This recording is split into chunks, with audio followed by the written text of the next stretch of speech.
시청자 여러분 안녕하십니까? JTB 아침 뉴스입니다. 오늘은 대체로 구름이 많다가 오후부터 차차 흐려지겠습니다.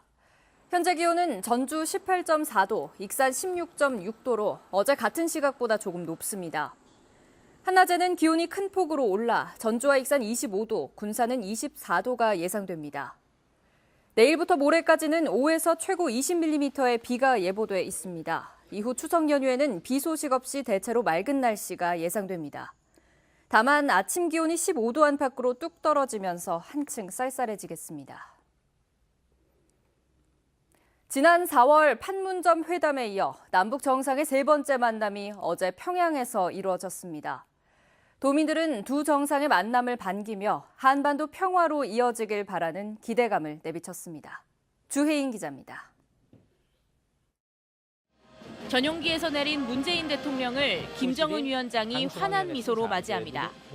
서로 여러 번 끌어안고 볼을 맞대며 반갑게 인사를 나눕니다. 리설주 여사도 공항에 나와 문 대통령 내외를 환영했습니다. 대통령을 위해서 네 분, 그것도 그쪽 네 분 이렇게 와서 이렇게 악수하는 게 너무 흐뭇하고 좋았습니다. 지난 4월 판문점 회담을 시작으로 올 들어 벌써 세 번째 만남. 남과 북이 한층 가까워졌다는 반가움도 커져갑니다. 좀 더 가까워지지 않았나, 이런 만남을 통해서 남북이 좀 더 가까워지고 좀 더 빨리 통일이 가까워졌으면 좋겠다. 1년 전엔 상상하기 힘들었던 두 정상의 세 번째 만남에 외국인들도 놀라움을 감추지 못합니다.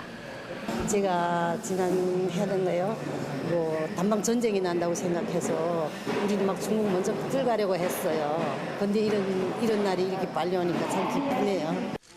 지난 2007년 노무현 대통령 이후 11년 만에 평양에서 이루어진 두 정상의 역사적 만남. 이번 만남이 한반도 평화에 의미 있는 결과로 이어지길 도민들은 바라봅니다. 계속 이런 발전된 관계에서 꼭 통일보다는 남북 교류가 정말 더 자주 이루어졌으면 하는 그런 바람이 있어요. 평화, 새로운 미래라는 슬로건처럼 두 정상의 만남을 지켜본 도민들은 한반도의 평화, 더 나아가 남북의 새로운 미래를 그렸습니다.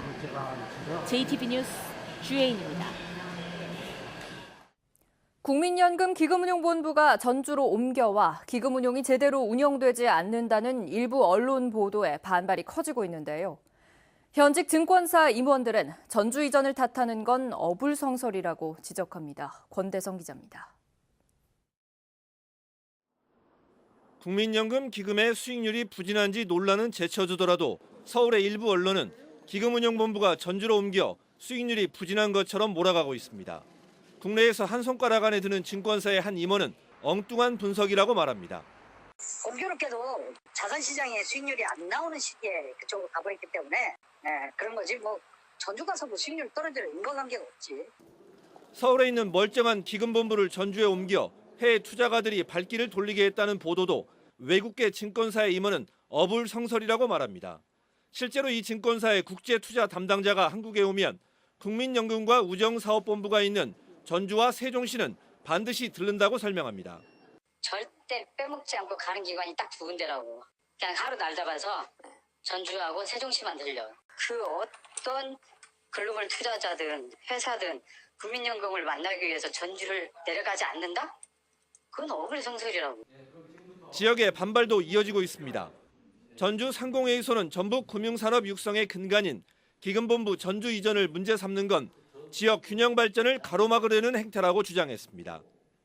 전북이 금융 중심지가 되고 기업 운영본부가 더 많은 역할을 한다면 국가의 이익과 국민의 연금이 안정적 운영에도 큰 도움이 될 것으로 자명할 일입니다. 조롱에 가까운 표현으로 기금본부의 전주 이전 자체를 흔드는 여론몰이가 지역은 물론 민간 금융기관에서도 공감을 얻지 못하고 있습니다. JTB 뉴스 권대성입니다.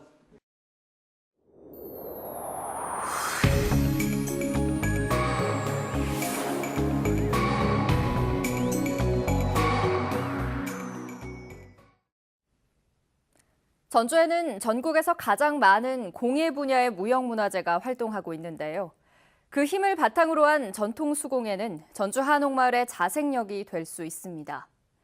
전주 한옥마을의 활로를 찾는 연속기획 김철 기자가 보도합니다. 국내 유일의 한지발 장인 유백은 명인 40년의 세월을 한결같이 한지발의 전통 제조법을 지켜왔지만 그 명맥이 제대로 이어질지 걱정이 앞섭니다. 전주에는 공예 분야에 전국에서 가장 많은 23명의 무형문화재가 활동하고 있습니다. 하지만 무형문화재를 잇는 중견 인력이 부족하다는 게 심각한 문제입니다. 우리가 이제 늙고 없어 죽으면 이게 떨어져 버린다. 아예 없어져 버려요. 10년차 이상의 목수들이 퇴근하고 가나자와 직인 대학교에서 수업을 받고 있습니다. 현장에선 잊혀진 가나자와의 전통 목공 기술을 가르치는 수업입니다. 昔のやり方で作り方を教える。これがここの学校の目的なんで。 지난 96년 가나자와 씨가 설립한 직인 대학교는 전액 무료에 조합의 추천을 받은 중견 기술자만 입학할 수 있습니다. 9개 과로 구성되며 지금까지 750명의 중견 인력이 배출돼 가나자와 전통 건축물의 유지, 보수, 복원 작업을 이끌고 있습니다. 職人さんの数がだんだん減ってきています。それをなんとか残していきたいという前の市長さんの思いでこの学校ができました。 올해로 17년째 목공 꿈나무를 가르치는 전국 유일의 가나자와 어린이 마이스터 스쿨. 1989년 가나자와 씨가 설립한 공예작가의 산실 우타스야마 공방. 1946년에 설립된 일본의 4대 미대 가나자와 미술공예대학. 이 같은 탄탄한 인력 양성 시스템을 바탕으로 가나자와는 지난 2009년 세계 최초로 공예 분야 유네스코 창조도시로 지정됐습니다. JTB 뉴스 김철우입니다. 한국GM 군산공장은 지난 5월에 폐쇄돼 가동을 멈춘 상태인데요. 자동차 부품 회사 등 중소기업 12곳이 한국GM 군산공장을 활용해 전기자동차를 생산하겠다는 계획을 밝혔습니다. 보도에 송창용 기자입니다. 대창모터스와 기아테크 등 중소기업 12곳이 한국GM 군산공장에 대한 투자 계획을 밝혔습니다. 이들 기업은 지난 14일 국회에서 더불어민주당, 중소기업진흥공단 등과 비공개 간담회를 갖고 군산공장 부지에 25%가량인 30만 제곱미터를 매입해 경상용차인 다마스를 전기차로 개발해 생산하겠다는 계획을 설명했습니다. 중소기업 12곳이 투자를 제안하긴 했지만 폐쇄된 군산공장이 다시 가동되기까지는 넘어야 할 산이 많습니다. 이들 기업이 투자 전제 조건으로 중소기업진흥공단에 정책자금 지원을 요구하고 있기 때문입니다. 또 자금을 지원받는다 해도 GM과의 공장 매입 협상을 거쳐야 합니다. 그동안 완성차 업체 유치와 외국계 투자사 유치, 그리고 중소기업 컨소시엄 구성 등 3가지 군산공장 활용 방안을 두고 고민해온 전라북도는 공장 전체를 가동하는 방안이 아니라며 다소 유보적인 입장을 나타냈습니다. 공장 전체를 쓴다는 게 아니라 부분적으로 활용하는 부분이기 때문에 전체적으로 운용하고 보다 좀 크게 재활용하는 부분이 있기 때문에 각각 보고 있습니다. 불 꺼진 군산공장이 다시 가동돼 지역 경제에 활기를 불어넣을 수 있을지 앞으로의 추이에 관심이 모아지고 있습니다. JTB 뉴스 송창용입니다. 추석 연휴가 이제 사흘 앞으로 다가왔는데요. 남원에서는 결혼 이주 여성을 위한 송편 만들기 행사가 열렸습니다. 완주와 임실, 김제에서는 다채로운 가을 축제 준비가 시작됐습니다. 나금동 기자입니다. 민족 고유의 명절 추석을 앞두고 남원에서 송편 만들기 행사가 열렸습니다. 행사에는 결혼 이주 여성 30여 명이 참여해 송편을 빚고 전통 문화를 이해하는 시간을 가졌습니다. 오늘 배웠으니까 나중에 중국 가서 그 친정 엄마, 아빠, 친척들이, 친구들이도 한번 만들어서 맛을 보여주고 싶어요. 완주군이 다음 달 5일 개막하는 와일드푸드 축제를 앞두고 막걸리 빚기를 체험할 참가자를 모집합니다. 체험 신청은 오는 21일까지 완주 와일드푸드 축제 홈페이지를 통해 할 수 있습니다. 임실군이 다음 달 6일부터 9일까지 열리는 임실 N 치즈축제 때 선보일 음식에 대한 품평회를 열었습니다. 임실군은 축제 기간에 흑염소탕과 소머리국밥, 그리고 치즈 수수부꾸미 등 50여 가지의 음식으로 관광객을 맞이할 계획입니다. 올해로 17번째를 맞는 김제 지평선 전국 마라톤 대회가 다음 달 3일에 김제 시내에서 열립니다. 이번 행사에는 전국에서 4천여 명의 건각이 참여하며 행사 당일 오전에는 시내 교통이 일부 통제됩니다. JTB 뉴스 나금동입니다. 전라도의 일부 출연 출자기관들의 비정규직 근로계약서가 이른바 노예계약서 수준이라는 주장이 나왔습니다. 전라도의회 최영심 의원은 한 출연기관 근로계약서의 경우 규정에 없거나 해석이 애매한 사안은 모두 사용주 판단에 따르도록 하고 있다면서 노동자는 기관이 정해주는 대로 따라야 하고 어떤 해석이나 의문도 가질 수 없다고 비판했습니다. 최영심 의원은 이 같은 근로계약서는 사용주에게 절대적 권한이 있는 노예계약서나 다름이 없다며 개선을 촉구했습니다.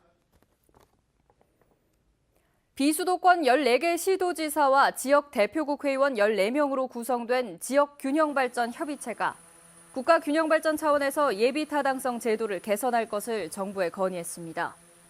지역균형발전협의체는 예비타당성 제도가 경제성 중심으로 시행되면서 수도권과 비수도권의 재정 배분 불균형을 심화시키고 있다며 예타 대상 기준을 500억 원에서 1,000억 원으로 상향 조정하는 등 제도를 개선해야 한다고 주장했습니다.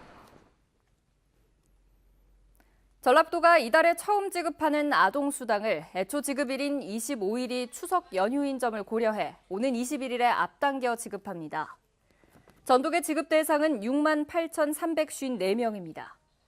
전북에서는 지난 14일 현재 5세 이하 아동의 96.7%가 신청해 전국에서 신청률이 가장 높았고 신청 아동의 1.5%인 1,149명은 소득과 재산 기준을 초과해 지급 대상에서 제외됐습니다.